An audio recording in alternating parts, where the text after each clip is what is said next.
Justin Trudeau's Canada is going downhill really fast. The RCMP just announced that they arrested 2 terrorists from a group called ISIS, which we all know, who are planning an attack in Toronto on civilians. We also know, as Toronto police gave an update the other day, that hate crimes are up over 32% just since this time last year. Take a look at what the RCMP had to say for themselves. All right, good morning, everyone. As was said, my name is Assistant Commissioner Matt Peggs. I'm the Regional Commander of the RCMP's Central Region of Federal Policing. I'd like to welcome you and thank each and every one of you for joining us here today. I'm here to provide information on a terrorist attack that was prevented by the RCMP Federal Policing's Greater Toronto Area Integrated National Security Enforcement Team, who we'll call INSET. The GTA INSET is made up of the representatives, many of whom you see before you today. The RCMP, Toronto Police, CBSA, the Ontario Provincial Police, York Regional Police, Peel Regional Police Service, and the Durham Regional Police, with assistance that we get from the Ministry of the Attorney General of Canada and of Ontario and the Public Prosecution Service of Canada. INSET investigates threats to national security, including criminal extremism and terrorism. These investigations carried out by INSET look into the most serious threats to Canada's safety and security.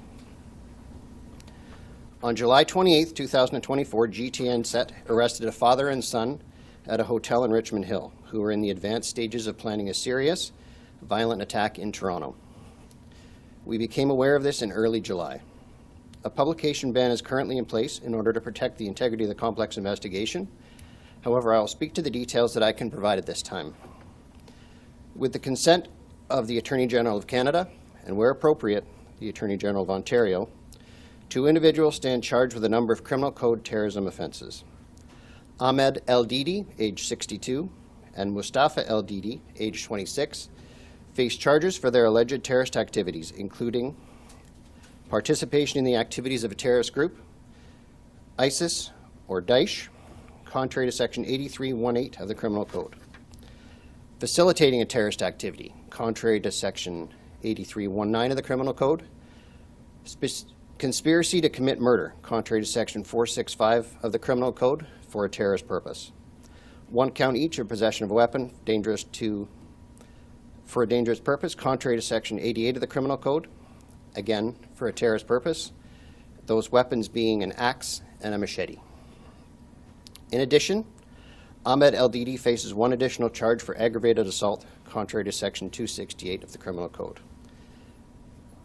I want to emphasize there is no evidence to suggest that there is any remaining risk to the public. I would also like to say that I'm very proud of the impressive team effort that went into this investigation. The success would not have been possible without the work done by all involved civilian and sworn members and a collective effort from our partner agencies that I've mentioned earlier and that are here before you. It's a shame that this even had to happen. I also want to update you on hate crime arrests. Since October 7th, we have attended 1,556 suspected hate crime calls for service, an average of 156 calls a month. In June, we attended 171 hate crime calls. In July, we saw an over 30% decrease with 113 calls as of July 27th. While this decrease is welcome, I do want to acknowledge that just this past week, we have been reminded about the terrible impact these occurrences can have on our communities.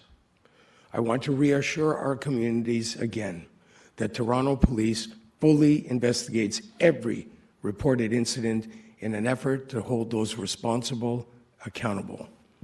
There have been 130 arrests and 314 hate crime occurrence-related charges since October 7th. Investigations continue on reported occurrences, and communities will continue to see our visible uniform presence. Anti-Semitism continues to account for more reported hate crimes than any other category.